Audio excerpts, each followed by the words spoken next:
Welcome, in this video I will show you how to optimize graphics in Call of Duty Black Ops 7.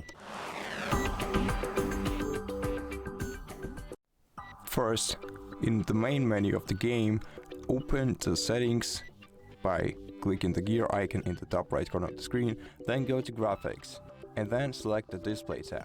Now here, to optimize your graphics, you have to change the display resolution. This is the easiest way to optimize your graphics.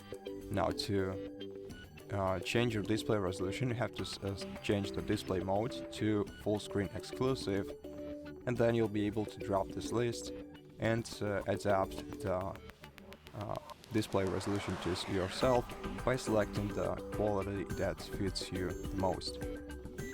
Now, the other way to optimize your graphics quality is by entering the quality tab and then changing the graphic press preset from custom or recommended or any other that you have right here to balanced.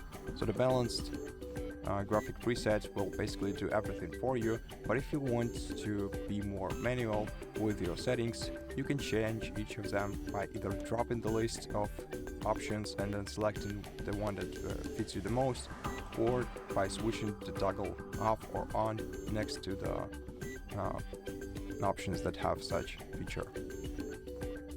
To apply settings, either click right here or press 3 on your keyboard, and that's how you can optimize your graphics. Thank you for watching this video. If you liked it, consider subscribing to our channel, leave us a like in the comment below, and I'll see you in the next one.